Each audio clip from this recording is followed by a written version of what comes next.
আসসালামু আলাইকুম। আজ আপনাদের শোনাবো ইসলামিক ছোট্ট একটি গল্প।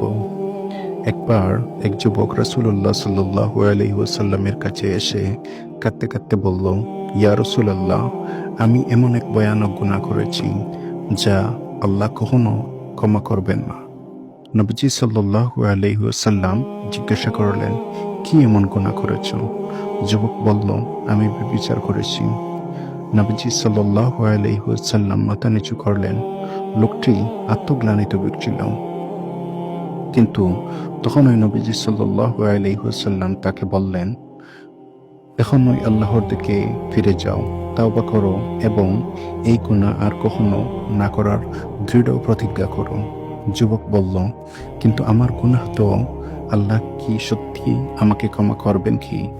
নবীজি সাল্লাল্লাহু আলাইহি ওয়াসাল্লাম বললেন, শোনো, একবার এক লোক মরুভূমিতে একটি ক্ষুধার্ত কুকুরকে পানি পান করিয়েছিল।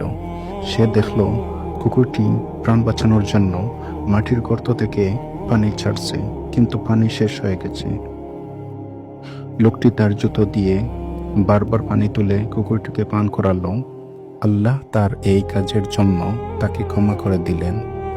যে আল্লাহ একটি কুকুরের প্রতি দয়া দেখানো ব্যক্তিকে ক্ষমা করেন, তিনি কি তার বান্দাকে ক্ষমা করবেন না যখন সে আন্তরিকভাবে তাওবা করে?